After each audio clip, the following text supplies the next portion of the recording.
Summit Chicago are on sale now at freedomsummitchicago.com. That's freedomsummitchicago.com. Good morning, Dan and Amy. So next week, jury selection begins in the Jason Van Dyke trial, the former Chicago police officer who shot and killed Laquan McDonald. And remember that the judge has withheld his decision on the motion to change the venue out of Cook County until after jury selection. So that's still a open question. And we talked to the FOP president, Kevin Graham, at the top of the 7 o'clock hour about this interview Jason Van Dyke gave to the Chicago Tribune, published today.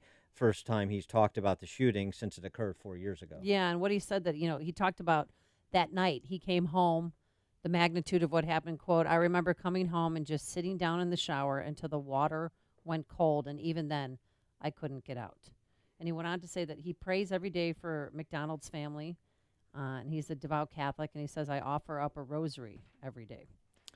He also said he considers himself to have been a good cop. The 12 years he was on the Chicago police force, never discharged his weapon except in the incident with Laquan McDonald, where, of course, he infamously shot him 16 times when his fellow officers on the scene did not open fire. And that is going to be, I assume, part of the case in chief presented by the prosecution for the jury. And by the way, just even talking about the jury, the decision by Van Dyke and his legal team to go with a jury trial as opposed to a bench trial. Yeah, that was precarious, but I think the judge, they realized that they might be better off with a jury rather than one man deciding. It's interesting because that's clearly what they decided, right. And it says something about the confidence in Cook County Circuit Court judge, the ability of a Cook County Circuit Court judge, perhaps just this one or maybe in general, to not succumb to political pressure, to make a ruling based on the facts and the law, as opposed to going along with where obviously the majority opinion is in Cook County on the matter of Van Dyke's guilt. This is something that they've surveyed. Right. They've surveyed, and what they found out is that 85% of those surveyed said they've already made a decision about guilt or innocence in this case. And this was part of the petition presented for change of venue, which, as I said, the judge will make a determination on after jury selection next week. For more on this topic, somebody else who lived through a police-involved shooting. Pleased to be joined again by our friend Brian Warner, who is the president of the Police Survivors Network, former Chicago police officer. Brian, thanks for being with us. Appreciate it. Morning, Dan. Morning, Amy. How are you guys? Good. You wanted to comment on the Jason Van Dyke case. I did. First of all, we can't, have any falsehoods. This isn't a calculated move by the defense. I mean, right. The narrative they're trying to get out there is certainly an important one. The city's had over 4 years to get their narrative out there. The city at this point needs Jason to be convicted because of everybody's concern of the riot. And they're doing everything they can to not back the officer who did nothing wrong. Had they done the right thing right away and presented the facts of the case instead of burying it, and the reason they buried it, we all know, is because it was election year. Anita Alvarez at the time and Rahm Emanuel were both in the midst of a heavy election. So they had to bury it. Explain your perspective as a former Chicago police officer on the what you just said, which is he did nothing wrong, because people see the video. Of course, they see Laquan McDonald shot 16 times, and they say that's excessive force at minimum. Maybe he should have never even fired. Certainly he didn't need to shoot him 16 times, and thus he is guilty of something. Maybe it's not premeditated murder, maybe it's manslaughter, but he's guilty of something. You say Van Dyke did nothing wrong. Explain. Well, he had every right to fire. I mean, in the training, the law says anybody can shoot the person. The person's armed with a knife and has refused numerous lawful orders by Jason and other officers to drop the knife. So he's an armed offender who, with a knife, Jason has every legal right to fire. His training teaches him to continue to fire until the threat is eliminated. After he fires the first several shots, when you're in the midst of a shooting like that, you get tunnel vision, your adrenaline goes up highest that your body can produce, and you do get caught up in the moment. but he continues to fire. I assume, I don't know this for a fact, but he's firing and assuming he's missing because Laquan is high on PCP and he's not reacting to the shots that are hitting him. So that the first 4 or 5 shots, he may think he's missing because you're caught up in the moment. So he continues to fire. As far as firing when he's still on the ground, you're trained to continue to fire in the academy. They teach you fire until the threat is eliminated. And that shooting took 15 seconds. Right. Just so we know. Right. I mean, this all happened in a matter of 15 seconds. Now, so Jason goes to do a tactical reload. His partner says, "Hold on, you're caught up in this. Let's reassess." As Jason, he tells Jason to stop, and he goes over and kicks the knife out. Once the knife is kicked out of his hand, that is when the threat is totally eliminated. As soon as that knife, I mean, you can throw a knife at somebody from laying on the ground. So that's going to be part of the defense as well.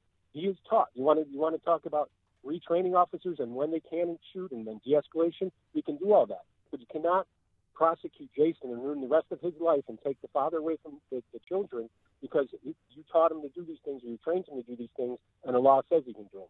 Because of politics and because of emotion, we cannot ruin his life or ruin his life any more than it already is by sending him to prison. I want to ask you about it and remind our audience of what happened to you in your situation. You were in a police car and you just put somebody under arrest. Right, and that's it too. We've talked about it. No officer leaves their home any time and says, "Gosh, I hope I get in a shooting today." It just does not happen. I mean, in the officers that I've spoke with, there's a thing called the officer-involved shooting class at the academy that you're required to go to if you discharge your weapon, whether it be to kill an animal or you fire an offender and miss. You're still required to go to this class. And in the class, there's few components. If the survivors group is there talking about the resources we have, there's an element of post-traumatic stress. So that's going to be there. Some have it severe, some have it a little bit, but you're going to have some form of post-traumatic stress after an incident like that. But then the other component they talk about is the spiritual aspect of it, the difference between murder and killing. I carry the guilt as a Catholic, as Jason does, a devout Catholic, of having to take a life. And our chaplain, Father Dan Brandt, has a presentation talking about the difference between murdering and killing, and that put me at ease. But what I carry with me primarily now is survivor's guilt. How is it that I'm shot in the back in close proximity without wearing a bulletproof vest, and I'm still here to talk about it? That's an emotion and something that I'm sure Jason carries having to take that life, but I'm hoping that he's coming to grips with it, and I'm 100% certain that he's not lying and telling you he's saying these prayers when he's not. I know him personally, and I know he's carrying that guilt. Brian, tell us what happened in your incident, the shooting in which you were involved, you were just describing. We arrested a panhandler of all things, and he was handcuffed behind his back in the back seat of our uncaged squad car, and he was able to produce a gun and fire on us inside the squad car. I mean, we had to bail out of the moving car, and he continued to fire at the busy intersection of Chicago and Wells at 5 in the evening in the height of the rush hour, and there was a gunfight right there in the intersection.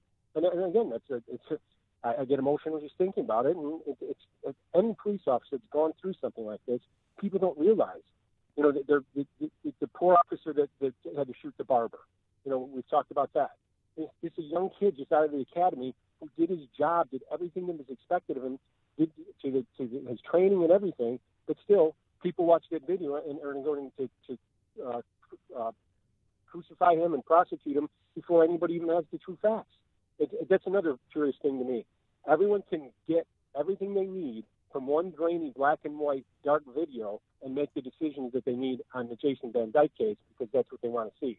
But yet, with the other case with the barber, they had a whole different perspective. They needed the audio, they needed this angle, they needed everything else because it wasn't what they wanted to see. Right. Now, does so Jason... I'm sorry. No, sorry. Has Jason Van Dyke has he seen the video?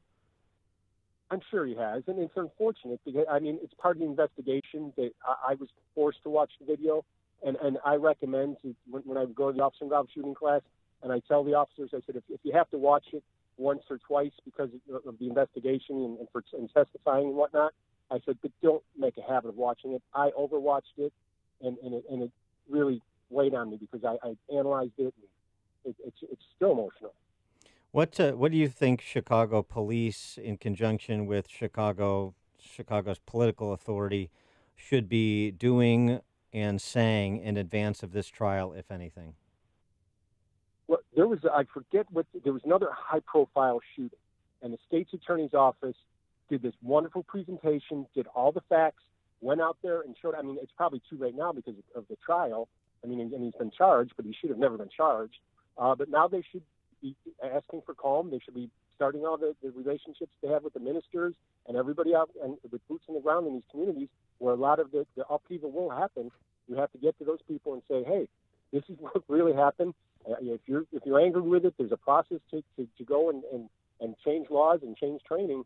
But there's a possibility, and once the facts are presented and the law is explained, that he's going to be acquitted. As awful as it looks, and the optics of it, it's factual and it's our legal process, and we cannot just discard that and destroy our city because of it. He is Brian. I know that's a difficult thing to present, but it's going to have to start happening soon.